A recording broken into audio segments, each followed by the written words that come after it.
সুপ্রিয় শিক্ষার্থীবৃন্দ, সবাই কেমন আছো? আশা করি ভালো আছো। আজকে অষ্টম শ্রেণীর বাংলা প্রথম পত্র ক্লাসে তোমাদের সবাইকে স্বাগত জানাচ্ছি। তোমরা দেখতে পাচ্ছ তোমাদেরকে স্বাগত জানানোর নিচে কিছু বর্ণগুলো দেওয়া আছে, স্বরবর্ণ এবং ব্যঞ্জন বর্ণ দেওয়া আছে। তার মানে তোমরা বুঝতে পারছো আজকে আমাদের এই বাংলা প্রথম পত্রের গদ্যাংশের কোন পাঠ ক্লাস হবে। এখানে এখানে যেহেতু বর্ণ, ধ্বনি, বর্ণ, সুতরাং ভাষার একটা মিল আছে। সুতরাং আজকে আমরা পড়ব ভাষা সম্পর্কিত একটা প্রবন্ধ আছে তোমাদের এই সিলেবাসে, যারা নিশ্চয়ই তোমরা বুঝতে পেরেছ। প্রথমে আমার পরিচয় দিচ্ছি, আমি সেলিম আহমদ, সহকারী শিক্ষক, পুলিশ লাইন্স উচ্চ বিদ্যালয়, সিলেট। আজকের পাঠ হচ্ছে বাংলা ভাষার জন্মকথা, হুমায়ুন আজাদ। এই হুমায়ুন আজাদ তার বাংলা ভাষার জন্মকথা প্রবন্ধটি তোমাদের সিলেবাসে সংযোজন করা হয়েছে। এটা নিশ্চয়ই ভাষা সম্পর্কে তোমাদেরকে কিছু আইডিয়া দেওয়ার জন্য। আমরা যে বাংলা ভাষায় কথা বলি, সেই বাংলা ভাষায় কথা বলার কারণে আমাদের নিশ্চয়ই জানতে হবে সেই বাংলা ভাষার উৎপত্তিটা কী।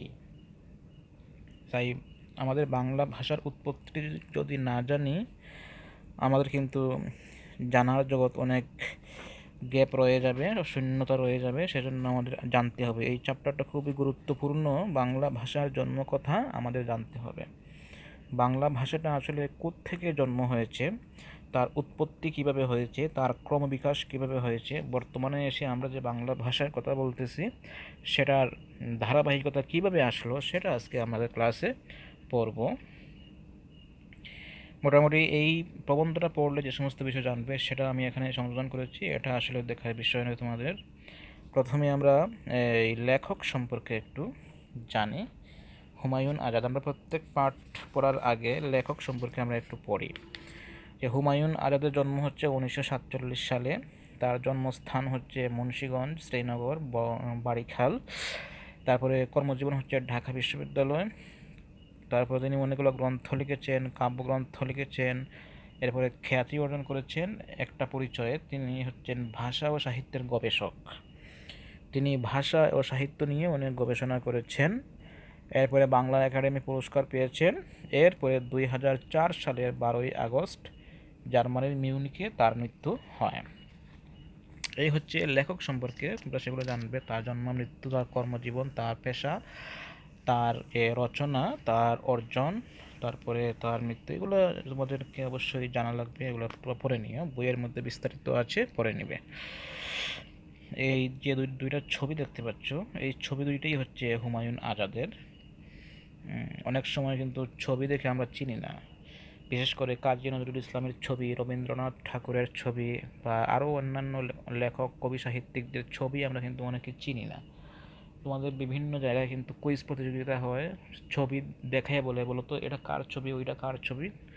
তো অনেকে কিন্তু এটা জানেন, তাই ছবিটা তোমরা দেখে দেখে রাখবে যে হুমায়ুন আজাদের ছবি কেমন ছিল, তার চেহারাটা কেমন ছিল, যাতে করে চিনতে পারো ছবি দেখে। তার যে গ্রন্থগুলা, এই যে এগুলোর ভাষা সম্পর্কে তার গ্রন্থগুলো আছে, আমার অবিশ্বাস, তারপরে আমরা কি এই বাংলাদেশ চেয়েছিলাম, লাল নীল দীপাবলি, যেটার নাম আমরা আগে বলেছি। এরপরে নারী, হুমায়ুন আজাদের নারীও আছে। তোমাদের একক কাজ যদি আমি তোমাদেরকে একটু টেস্ট করি, যে কবির জন্মস্থান, জন্মসাল, কর্মজীবন, পুরস্কার, কিশোর গ্রন্থ ও কাব্যগ্রন্থ সমূহের নাম লিখো, নিশ্চয়ই তোমরা লিখতে পারবে, কারণ এর আগে আমি গ্রন্থগুলোর ছবিও দেখিয়েছি, লেখক পরিচয়ের মধ্যে গ্রন্থগুলোর নামও লিখে দিয়েছি। তোমরা সেগুলো আশা করি বলতে পারবে, এটা এখন সময় নিয়ে লাভ নাই। এখন তোমাদের যে প্রবন্ধটা একটু বড় সময় যেহেতু সংক্ষিপ্ত, সেই সংক্ষিপ্ত সময়ের মধ্যে আমি প্রবন্ধটার এই একটা অংশ আমি এখানে এনেছি।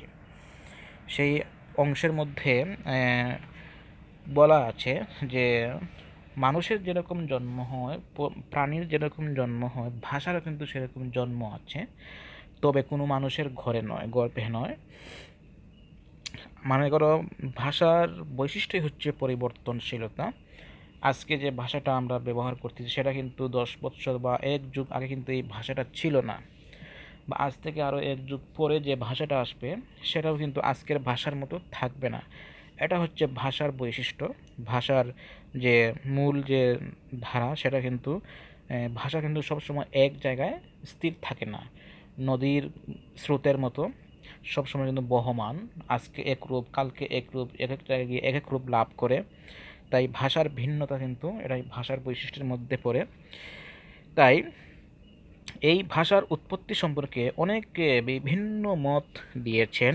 যেমন এই অনেকে মনে করেন যে সংস্কৃত ভাষাই হচ্ছে বাংলা ভাষার জননী এবং বাংলা হচ্ছে সংস্কৃতের মেয়ে। তবে তার দুষ্ট মেয়ে বইয়ের মধ্যে আছে যে মায়ের কথা মতো চলেনি। মানে সংস্কৃত থেকে বের হয়ে বাংলা ভাষাটা কিন্তু ঠিক থাকে নাই, সে কিন্তু বিভিন্নভাবে পালাবদল করে, সে কিন্তু পরিবর্তিত হয়ে একটা রূপ লাভ করে আছে।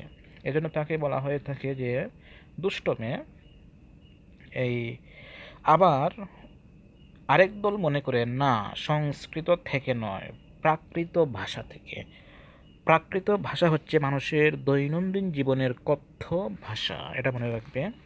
এখানে দুইটা মত পেয়ে গেলাম। একদল বলছেন সংস্কৃত থেকেই বাংলা ভাষার উৎপত্তি, আরেক দল বলছেন না, সংস্কৃত থেকে নয়, প্রাকৃত থেকে। সে প্রাকৃত কি? প্রাকৃত হচ্ছে মানুষের দৈনন্দিন জীবনের যে মুখের যে কথ্য ভাষা যেটাকে আমরা বলি, আর সংস্কৃত হচ্ছে সংস্কার করা ভাষা। মানে সংস্কৃত শব্দের অর্থই হচ্ছে বিধিবদ্ধ, পরিশীলিত, শুদ্ধ। এক কথায় সংস্কৃত মানে হচ্ছে যেটা সংস্কার করা হয়েছে সেটা হচ্ছে সংস্কৃত ভাষা। তাই দুইটা মতামত আমরা পেয়ে গেলাম।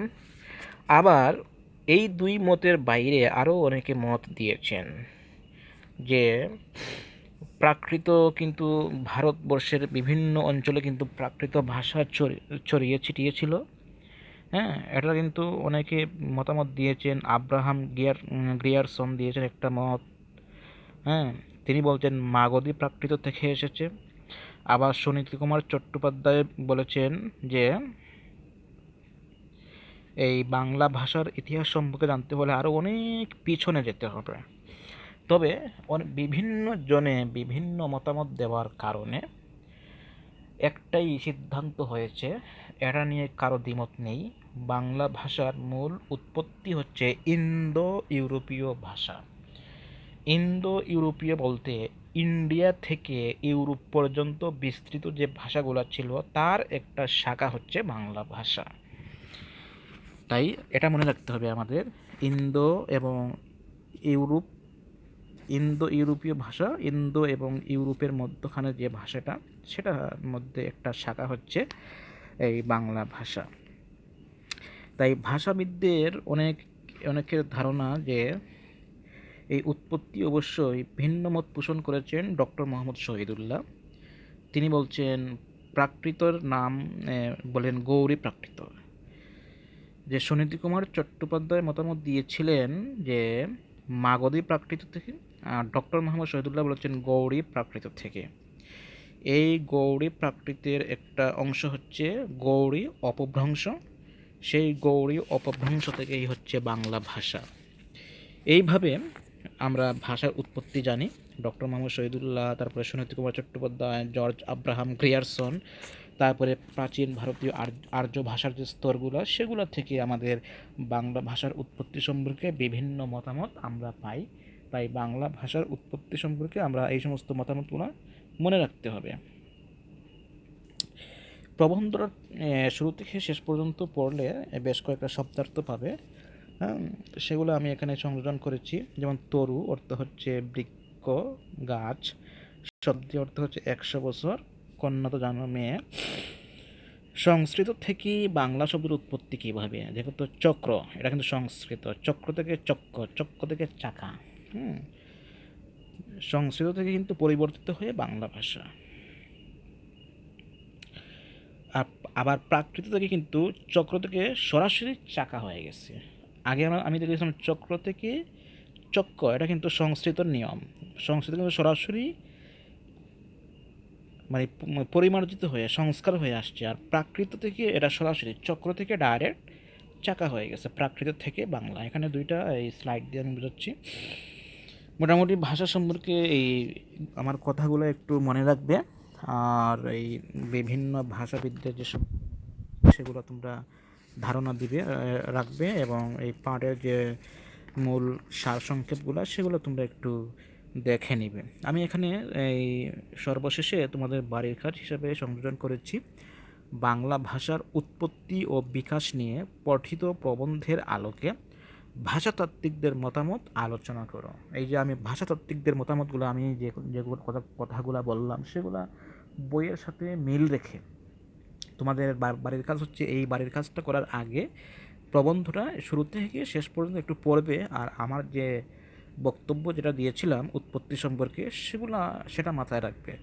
সেটা মাথায় রাখলে অবশ্যই এই বাড়ির কাজটা করতে এই সহজ হবে তোমাদের। আমরা সবগুলো বাড়ির কাজ দেখবো স্কুল খোলা হলে ইনশাআল্লাহ। এই পর্যন্ত সবাই ভালো থাকো, সুস্থ থাকো, এই প্রত্যাশায় সবাইকে ধন্যবাদ।